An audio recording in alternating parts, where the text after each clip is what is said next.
오늘 하나님께서 우리에게 주시는 말씀은 사도행전 10장 9절부터 23절까지입니다. 이튿날 그들이 길을 가다가 그 성에 가까이 갔을 그때에 베드로가 기도하려고 지붕에 올라가니 그 시각은 제6시더라. 그가 시장하여 먹고자 하매 사람들이 준비할 때에 황홀한 중에 하늘이 열리며 한 그릇이 내려오는 것을 보니 큰 보자기 같고 네 귀를 땅에 메어 드리웠더라. 그 안에는 땅에 있는 각종 네 발 가진 짐승과 기는 것과 공중에 나는 것들이 있더라. 또 소리가 있어 이르되 베드로야 일어나 잡아먹으라 하거늘 베드로가 이르되 주여 그럴 수 없나이다. 속되고 깨끗하지 아니한 것을 내가 결코 먹지 아니하였나이다 한데 또 두 번째 소리가 있으되 하나님께서 깨끗하게 하신 것을 내가 속되다 하지 말라 하더라. 이런 일이 세 번 있은 후 그 그릇이 곧 하늘로 올려져 가니라. 베드로가 본 바 환상이 무슨 뜻인지 속으로 의아해 하더니 마침 고넬료가 보낸 사람들이 시몬의 집을 찾아 문 밖에 서서 불러 묻되 베드로라 하는 시몬이 여기 유숙하느냐 하거늘 베드로가 그 환상에 대하여 생각할 때에 성령께서 그에게 말씀하시되 두 사람이 너를 찾으니 일어나 내려가 의심하지 말고 함께 가라. 내가 그들을 보내었느니라 하시니 베드로가 내려가 그 사람들을 보고 이르되 내가 곧 너희가 찾는 사람인데 너희가 무슨 일로 왔느냐? 그들이 대답하되 백부장 고넬료는 의인이요 하나님을 경외하는 사람이라. 유대 온 족속이 칭찬하더니 그가 거룩한 천사의 지시를 받아 당신을 그 집으로 청하여 말을 들으려 하느니라 한데 베드로가 불러들여 유숙하게 하니라. 이튿날 일어나 그들과 함께 갈새 요바에서 온 어떤 형제들도 함께 가니라. 아멘. 10년 전 제가 3년간 스위스의 제네바 한인교회를 섬길 때 일주일에 한 번씩 그곳 교우님들과 등산을 갔습니다. 그림처럼 아름다운 알프스 산줄기를 따라서 일주일에 한 번씩 짧게는 왕복 5시간, 길게는 왕복 8시간 산길을 걷는다는 것은 여간 상쾌한 일이 아니었습니다. 제가 처음으로 교우님들을 쫓아서 산행에 나서던 날이었습니다. 그날 등산에 참여한 교우님들의 체력과 등산 실력이 다 같지 않았기에 출발한 지 얼마 지나지 않아서 앞서가는 팀과 뒤처지는 팀으로 나뉘어지게 되었습니다. 양 팀의 거리가 일정한 거리 이상으로 벗어나게 되자 앞선 팀이 적당한 바위를 골루어서 뒤처진 팀이 올 때까지 바위에 앉아서 기다렸습니다. 이었고 뒤처진 팀이 숨을 헐떡이면서 기다리고 있는 앞팀 앞에 왔을 때 앉아있던 앞팀 사람들이 자리에서 벌떡 일어나면서 출발했습니다. 그분들은 쉬었다고 생각하지 않고 뒤처진 팀을 기다렸다고 생각하기 때문에 뒤처진 팀에게 휴식 시간이 필요하다는 생각을 하지 못한 것입니다. 목표 지점에 다다르기까지 그런 일이 몇 번이나 반복되었습니다. 그래서 일정한 시간마다 알맞게 휴식을 취한 앞선 팀은 끝까지 생생하게 산행을 했고 휴식할 틈을 얻지 못한 뒤처진 팀은 끝까지 숨을 헐떡이면서 힘겹게 산을 올라갔습니다. 처음 등산에 나섰던 제게 그것은 참 재미있는 광경이었습니다.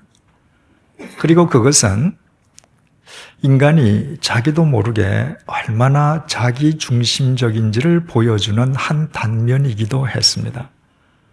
앞선 팀은 몇 번이나 쉬면서도 쉰다는 생각을 결코 하지 않았습니다.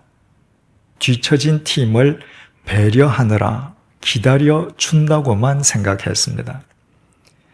뒤처진 팀에 대한 진정한 배려는 가쁜 숨을 고를 수 있도록 휴식 시간을 주는 것이요. 그들과 보조를 함께 하는 것입니다.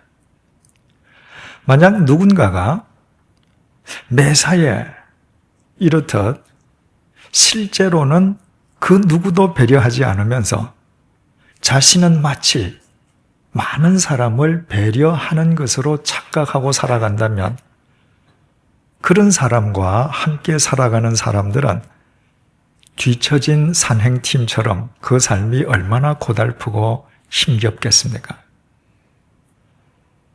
그러나 제네바 한인교회 산행팀은 그 다음부터는 뒤처진 팀을 진정으로 배려하게 되었습니다.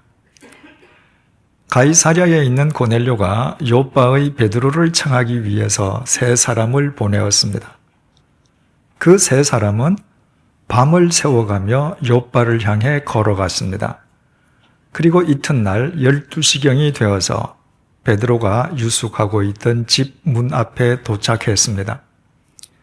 그와 때를 맞추어서 하나님 아버지께서는 베드로가 고넬료의 요청을 거절할 수 없도록 옥상 위에서 기도하던 베드로로 하여금 동일한 환상과 음성을 3번이나 반복해서 보고 듣게 하셨습니다. 그리고 성령님께서 베드로에게 이렇게 말씀하셨습니다. 본문 19절 하반절에서 20절 말씀입니다. 두 사람이 너를 찾으니 일어나 내려가 의심하지 말고 함께 가라. 내가 그들을 보내었느니라.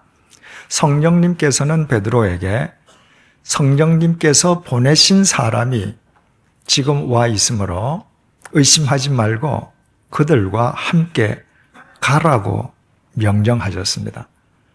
그 명령에 베드로가 기도하던 옥상에서 내려와 문 밖으로 나갔고 마침 기다리고 있던 사람들과 만나게 됩니다.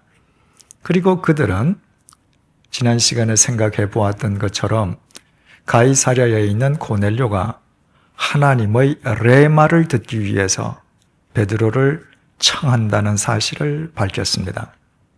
성령님께서 베드로에게 너를 찾아오는 사람을 의심하지 말고 함께 가라고 명령하셨고 성령님께서 언급하신 사람들이 지금 베드로의 눈앞에 서 있습니다. 그렇다면 베드로는 그 즉각 출발하면서 길을 나서는 것이 마땅할 것입니다. 하지만 베드로는 그렇게 하지 않았습니다. 23절 상반절을 보시겠습니다. 베드로가 불러들여 베드로는 자신을 찾아온 사람들을 일단 집 안으로 불러들였습니다. 그들로 하여금 잠시 목이나 축이게 한 뒤에 곧장 길을 떠나기 위함이 아니었습니다. 본문 10절은 그 직전의 상황을 이렇게 밝혀주고 있습니다. 그가 시장하여 먹고자 하매 사람들이 준비할 때에 그때의 시각이 낮 12시경이었으므로 베드로는 이미 시장길을 느끼고 있었고 그 베드로를 위해서 무두장이 집안 식구들이 음식을 준비하고 있었습니다. 따라서 베드로가 자신을 찾아온 사람들을 집 안으로 불러들여 함께 점심 식사를 한 뒤에 출발하려고 했던 것도 아니었습니다. 23절 상반절을 다시 보시겠습니다. 베드로가 불러들여 유숙하게 하니라. 베드로는 그들을 집 안으로 불러들여서 유숙하게 했습니다. 유숙하게 했다는 것이 무슨 의미입니까? 그날 하루를 온전히 쉬면서 묵게 해 주었다는 의미입니다. 본래 원문에 기록되어 있는 헬라어 크세니조는 후히 영접한다는 뜻입니다. 그런데도 우리말 성경이 그 용어를 유숙하게 했다고 번역한 것은 원문의 의도를 그대로 살리기 위한 탁월한 번역이었다고 할 수 있습니다. 23절 하반절을 보시겠습니다. 이튿날 일어나 그들과 함께 갈새 요빠에서 온 어떤 형제들도 함께 가니라. 베드로가 그들과 함께 가이사랴로 향하기 위해서 요빠의 집을 나선 날은 이튿날이었습니다. 따라서 베드로는 자신을 찾아온 사람들을 집 안으로 불러들여서 후히 영접한 것만 아니라 이튿날이 이르기까지 그날 낮과 그날 밤을 편안히 쉬게 해 준 것이었습니다. 그때의 시간이 낮 12시경이라고 했습니다. 아침에 일어나서 오전 중 편안히 쉬었던 베드로로서는 점심 식사로 배를 든든히 채운 뒤에 얼마든지 당장 가이사랴로 출발할 수 있었습니다. 그런데도 베드로는 자신은 출발할 수 있지만 자신을 찾아온 세 사람을 위해서 그날 출발하지 않고 그들을 일단 하루 동안 유숙하게 했습니다. 밤을 새워서 자신을 찾아온 그 사람들에 대한 배려였습니다. 이처럼 베드로는 상대의 입장에서 상대를 배려할 줄 아는 진정한 그리스도인이었습니다. 베드로가 자신을 찾아온 사람들을 불러들여 유숙하게 했던 집은 무두장이 시몬의 집이었습니다. 무두장이 시몬의 집에서 고넬료가 보낸 세 사람들이 시몬과 함께 식탁에서 밥을 먹고 한 지붕 밑에서 잠을 자게 된 것입니다. 2000년 전의 관습상 그것은 절대로 있을 수 없는 일이었습니다. 우리가 잘 아는 바와 같이 무두장이 시몬은 가죽 제조공인 자신의 직업상 죽은 짐승의 부정한 시체를 만져야 하는 고로 같은 유대인으로부터 부정한 존재로 취급되어 인간 이하로 간주되는 최하층민이었습니다. 비록 무두장이 시몬이 최하층민이긴 했지만 혈통적으로는 그 역시 유태인이었습니다. 따라서 유태인인 시몬 역시 직업은 무두장이지만 그 역시 선민의식에 젖어 살았을 것이면 두말할 나위가 없습니다.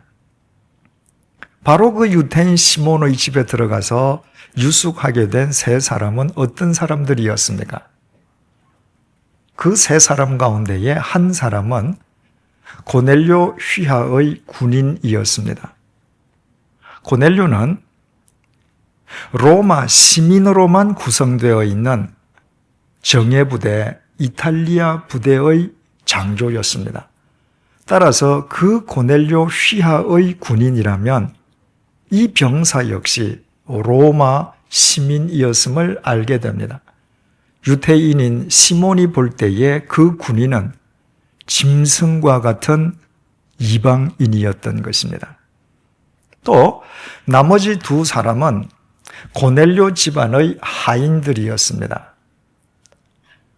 옛날 로마 제국의 장교들은 이곳저곳 전쟁터를 다니면서 노획한 전쟁 포로들을 집안 하인으로 삼았습니다.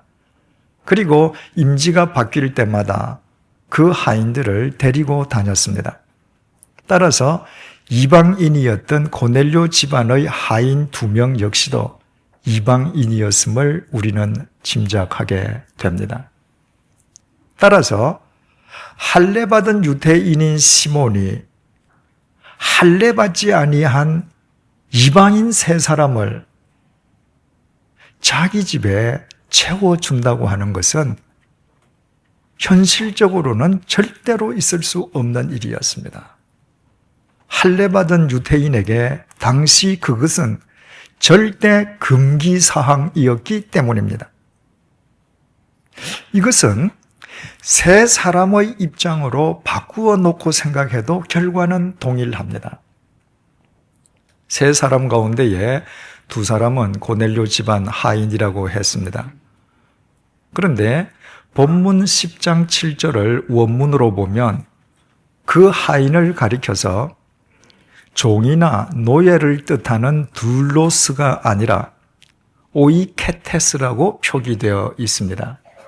오이케테스는 종이나 노예인 둘로스와는 달리 주인의 절대적인 신임 하에서 주인 집안의 크고 작은 일을 전담하는 일종의 집사 역할을 하는 사람들이었습니다. 따라서 그 두 사람의 오이케데스 역시도 식민지인 이스라엘에 주둔하고 있는 장교 집안의 오이케테스라는 이유만으로 그 역시도 식민지 백성인 유대인들을 업신여기고 유대인들이 인간 취급하지 않는 무두장이 정도는 아예 거들떠 보지도 않았을 것입니다. 이것은 일제강점기 시대에 일본군 장조집의 대만 출신 오이케테스가 자신이 오이케테스이면서도 단지 주둔군 장교 집안의 오이케테스라는 이유만으로 식민지 백성인 조선인들을 업신여겼을 것임과 같은 일입니다. 게다가 나머지 한 사람은 당시 지중해 세계 최강인 로마 제국의 현역 군인이었습니다. 그것도 이스라엘을 식민 통치하는 정예부대, 이달리아 부대의 현역 군인이었습니다. 그렇다면 그가 로마 제국이 식민 통치하는 이스라엘 내에서 자기 자신에 대한 자부심과 자존심이 얼마나 컸겠습니까? 따라서 그 로마 제국의 현역 군인이 자기 상관의 오이케테스를 데리고 모든 사람들이 인간으로 취급조차 하지 않는 무두장이의 집에 들어가서 잠을 잔다고 하는 것은 일제 강점기 시대에 일본 군인이 자기 상관의 오이케테스를 데리고 모든 조선인이 인간으로 간주하지 않는 백정의 집에 들어가서 잠을 자는 것처럼 현실적으로는 전혀 불가능한 일이었습니다. 이처럼 유대인인 무두장이 시몬은 이방인을 자기 집에서 재워줄 수 있는 처지가 전혀 아니었고, 새 이방인은 인간으로 간주되지 않는 무두장이 집을 자신들의 유숙지로 선택할 입장이 전혀 아니었습니다. 그런데도 유대인인 무두장이 시몬은 그 새 이방인에게 기꺼이 자기 집을 제공했고, 새 이방인들은 그 무두장이의 집에서 거리낌 없이 음식을 먹고 잠을 잤습니다. 현실적으로는 도저히 있을 수 없는 그런 일이 현실 세계 속에서 일어날 수 있었던 것은 바로 그곳에 사도 베드로가 있었기 때문입니다. 만약에 사도 베드로가 그곳에 없었던들 그 양자는 서로 상종도 하지 않았을 것이요, 한자리에 앉지도 않았을 것입니다. 그렇다고 해서 그것이 베드로 개인의 역량이나 능력으로 인함이었던 것은 아니었습니다. 그것은 베드로가 예수 그리스도를 자신의 주인으로 모신 진정한 그리스도인이었기 때문에 가능했던 일이었습니다. 그가 진정한 그리스도인이었기에 평소라면 서로 상종조차 하지 않을 무두장이와 새 이방인을 예수 그리스도 안에서 한데 어우러지게 하는 주님의 도구로 쓰임받을 수 있었던 것입니다. 사도행전 10장 6절은 그 무두장이의 집이 요빠의 바닷가에 떨어져 있었음을 전해주고 있습니다. 무두장이라는 가죽 제조 직업상, 가죽 제조 과정에서 배출되는 폐수를 처리하기 위해서는 바닷가가 용이하다는 현실적인 필요를 뛰어넘어 모든 인간들로부터 부정한 존재로 간주되어 주위 모든 사람들로부터 경원당하는 무두장이로서는 동네에서 떨어져 외딴 바닷가에 홀로 살 수밖에 없었던 것입니다. 그렇다면 우리는 본문 속의 그날 밤 외딴 바닷가에 떨어져 있는 그 무두장이의 집을 머릿속에 그려볼 수 있습니다. 욥바의 외딴 바닷가에 조그맣고 보잘것없는 집 한 채가 서 있습니다. 그 집은 무두장이 시몬의 거처인 동시에 작업실이기에 전혀 볼품이 없고 청결하지도 않고 도리어 역겨운 냄새가 진동하는 누추하기만 한 집입니다.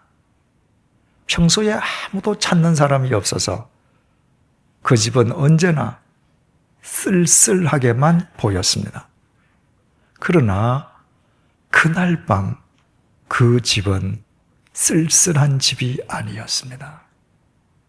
그날 밤 그 집 속에는 무두장이 시몬과 그의 가족들, 벌써부터 며칠째 그 집에서 묵고 있는 사도 베드로, 그날 낮에 그 집 안으로 들어와서 유숙하고 있는 새 이방인이 한데 어우러져 한 마음이 되어 한 식탁에서 떡을 떼고 함께 오손도손 이야기를 나누고 그리고 함께 잠을 잡니다. 그날 무두장이의 집에는 십자가가 없었습니다. 은혜로운 음악도 없었습니다. 형식을 갖춘 예배도 없었습니다. 그러나 그날 밤 그 무두장이의 집, 그 속에 들어있는 사람들은 이 세상의 그 어떤 교회보다 더 아름다운 교회를 이루고 있었습니다. 우리는 오늘도 사도신경을 통해서 우리의 신앙을 고백하면서 우리는 모두 거룩한 공회를 믿는다고 표현했습니다. 대체 거룩한 공회가 무엇입니까? 사도신경의 라틴어 원문에는 그 용어가 에클레시암 카톨리감이라고 기록되어 있습니다. 그것을 영어로 번역하면 캐톨릭 처치가 됩니다. 그러나 로마 천주교가 캐톨릭 처치란 용어를 이미 사용하고 있기 때문에 개신교에서는 그것을 유니버설 처치라고 바꾸어 부릅니다. 캐톨릭 처치든 유니버설 처치든 그 의미는 똑같습니다. 보편적인 교회라는 뜻입니다. 보편적인 교회란 국적, 혈통, 신분, 사상, 이념, 문화, 지역, 학력을 초월해서 모든 사람들이 남녀노소, 빈부, 귀천을 막론하고 그리스도 안에서 한데 어우러지는 교회를 의미합니다. 따라서 우리가 매번 사도신경을 통해서 거룩한 공회를 믿는다고 하나님 앞에서 고백한다는 것은 이 땅에 있는 모든 교회는 보편적인 교회가 되어야 한다는 의미이요. 무엇보다도 교회를 구성하고 있는 나 자신이 보편적인 그리스도인으로 살아가겠다는 결단의 표현입니다. 왜 이 땅의 모든 교회는 보편적인 교회가 되어야 하고 이 땅의 모든 그리스도인들은 보편적인 그리스도인이 되어야 하겠습니까? 그 해답은 우리의 주님이신 예수 그리스도 안에서 찾을 수 있습니다. 2000년 전 예수님께서 이 땅에 계실 때 예수님 주위에는 비천한 갈릴리의 어부들, 인간으로 취급조차 받지 못하는 더러운 창녀들, 가난한 과부들이 있었는가 하면 지체 높은 산헤드린 의원도 있었고 막대한 부를 지닌 거부도 있었습니다. 또 동족의 고혈을 짜내어서 로마 제국에 세금을 바치는 세리가 있었는가 하면 이스라엘의 독립을 위해서 무력마저 불사하는 열심당원들도 있었습니다. 그 모든 사람들을 요즘 용어로 표현하면 예수님 주위에는 수구파에서부터 시작해서 보수파, 진보파를 거쳐 급진파에 이르기까지 모든 계층과 모든 종류의 사람들이 총망라되어 있었습니다. 예수님께서는 그 모든 사람들과 함께 하셨지만 그러나 그 누구에게도 속하지 않으셨습니다. 예수님께서는 그 모든 사람들의 위에 계셨습니다. 그래서 예수님께서는 각각 다른 그 많은 사람들을 당신의 생명과 진리로 한 사람씩 배려해 주실 수 있으셨고, 그 이질적인 사람들은 예수 그리스도의 절대적인 진리 안에서 상대적일 수밖에 없는 자신들의 생각과 신념을 교정해 가면서 그리스도 안에서 모두 한데 어우러지는 보편적인 교회를 이루고 보편적인 그리스도인으로 살아갈 수 있었습니다. 바로 이 주님을 자신의 주인으로 모시고 살아가는 베드로였기에 베드로 역시 주님을 본받아 자신은 유대인이면서도 유대인에 속하지 않았습니다. 그렇다고 이방인에게 속하지도 않았습니다. 유대인과 이방인을 나누는 이분법적 사고방식에서 벗어나서 유대인과 이방인 그 위에 계신 예수 그리스도에게 속한 그리스도인으로 살아갔습니다. 그래서 베드로는 요바에서 자신을 모시려는 그리스도인들이 많이 있었음에도 같은 유대인들로부터 인간 취급조차 받지 못하는 불쌍한 유대인 시몬을 배려해서 그의 집을 자신의 유숙지로 선택했고, 자신의 여건은 점심만 먹고 얼마든지 출발할 수 있었지만 밤을 새워 걸어온 이방인들을 배려해서 그들을 자신이 묵고 있는 무두장이 시몬의 집에 유숙해 함으로써 평소에 버림받은 집처럼 보였던 그 집이 그리스도 안에서 보편적인 교회로 승화되게 했습니다. 바로 이것이 창립 3주년을 맞는 오늘 주님께서 우리에게 주시는 메시지입니다. 우리 교회는 3년 전에 한국 개신교의 시발점인 양화진 외국인 선교사 묘원과 한국 그리스도인의 종착점인 용인 순교자 기념관을 관리 보존하고 그 두 성지와 연관된 분들의 신앙을 개성해서 선교 200년의 비전을 함양한다는 목적으로 창립되었습니다. 그래서 그동안 양화진을 통해서 사익을 추구하던 소수 무리들의 터무니없는 거짓 모함과 온갖 도전 속에서도 우리는 주님께서 우리에게 주신 사명을 이행하기 위해서 최선을 다해왔습니다.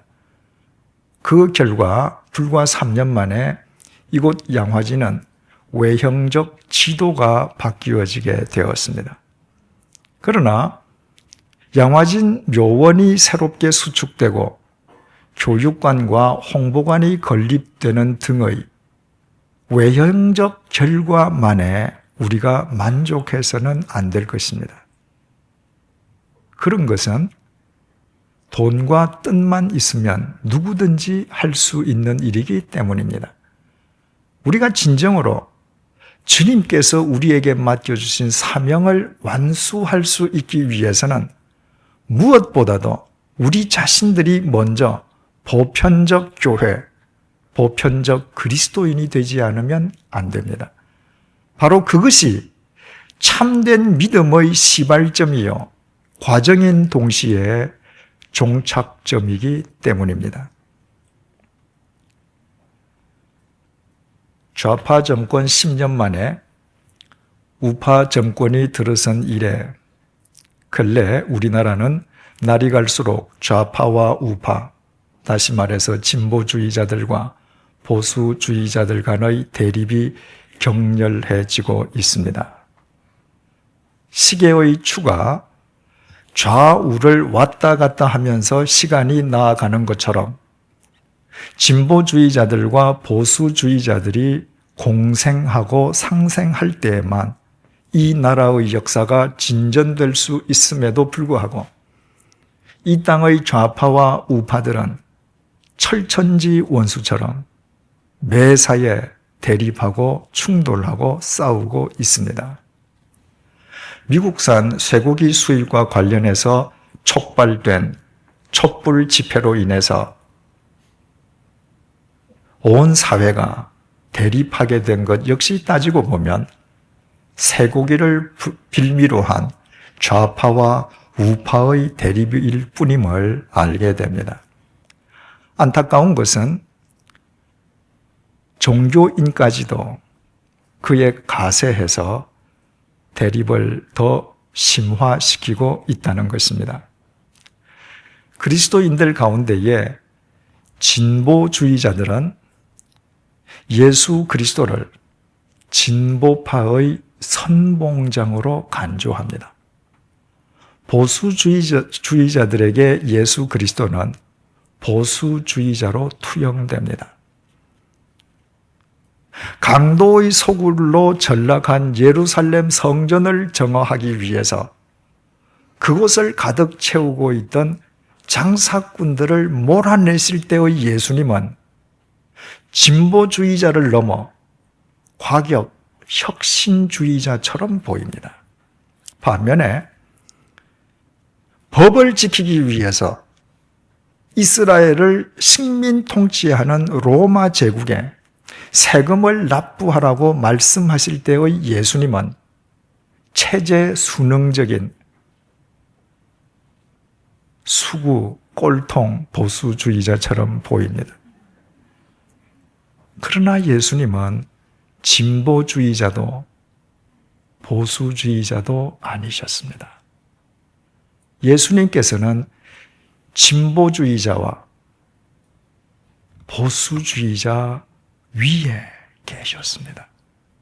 그래서 예수님께서는 하나님의 공의를 구현하시면서도 그 이질적인 모든 사람들을 한데 아우르실 수 있으셨고 당신의 생명과 진리로 그들의 그릇된 생각을 교정시켜 가시면서 그들이 모두 하나로 어우러질 수 있게 만드시는 진정한 보편적 교회의 머리가 되셨습니다.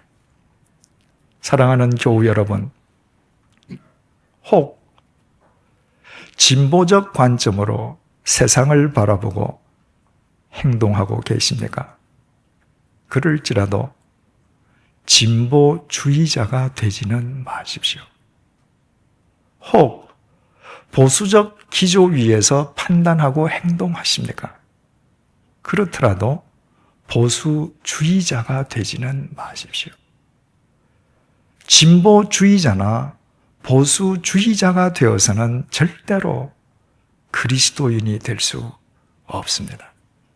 진보주의자든 보수주의자든 어떤 주의자가 된다고 하는 것은 자신이 가진 이념과 신념과 생각을 절대화하는 것이기에 그때부터 그의 생각은 절대로 교정될 수 없고 자신과 다른 진영의 사람을 배려할 수 없고 오직 상대 진영을 제압하기 위하여 수단과 방법을 가리지 않게 됩니다.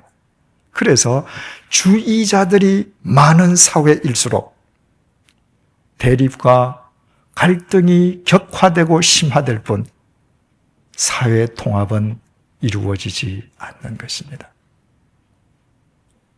우리 모두 진보주의자와 보수주의자 위에 계신 예수 그리스도에게 속한 그리스도인으로 살아가십시다. 그분의 눈으로 이 세상을 바라보고 판단하십시다. 그때 우리는 우리와 다른 모든 사람들을 한데 아우르고 그들 한 사람 한 사람을 배려할 줄 아는 이 시대의 베드로가 될 것이요. 100주년 기념교회는 이 사회를 통합시키는 진정한 보편적 교회가 될 것이요.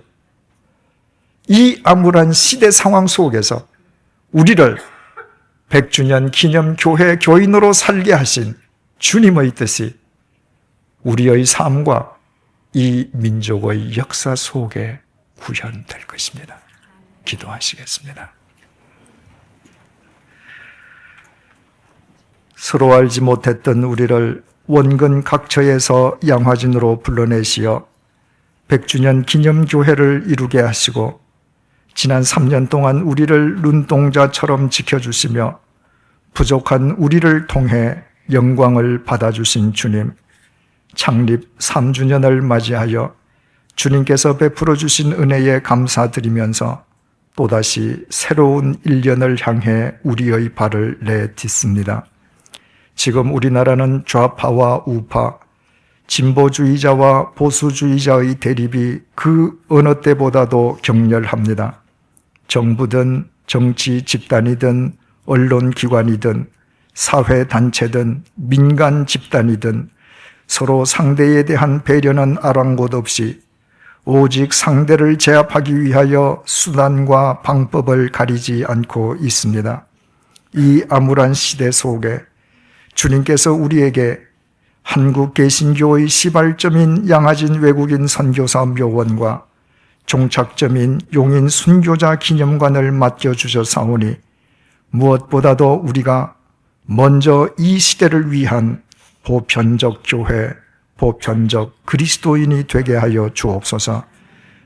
바로 그것이 참된 신앙의 시발점인 동시에 과정이요 또한 종착점임을 잊지 않도록 인도하여 주옵소서. 사회적 불의와 맞설 때에는 앞장서서 진보적으로 사고하고 행동하되 진보주의자가 되지는 않도록 붙들어 주옵소서. 지켜야 할 사회적 가치와 덕목을 위해서는 누구보다도 보수적으로 판단하고 행하되 보수주의자가 되지는 않도록 은혜를 베풀어 주옵소서.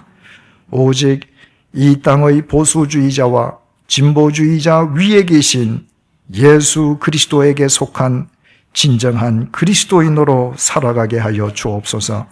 그 결과 그리스도 안에서 상대적일 수밖에 없는 우리 각자의 생각이 교정되게 하시고 그리스도 안에서 나와 생각이 다른 사람을 배려할 줄 알게 하시고 그리스도 안에서 모든 사람을 한데 아우르는 이 시대의 베드로가 되게 하여 주옵소서. 그리하여 100주년 기념교회가 분열된 이 사회를 통합시키는 하나의 미랄이 되게 하시고 이 암울한 시대에 우리로 하여금 100주년 기념교회 교인으로 살게 하신 주님의 뜻이 우리의 삶과 이 민족의 역사 속에 이루어지게 하여 주옵소서. 예수님의 이름으로 기도합니다. 아멘.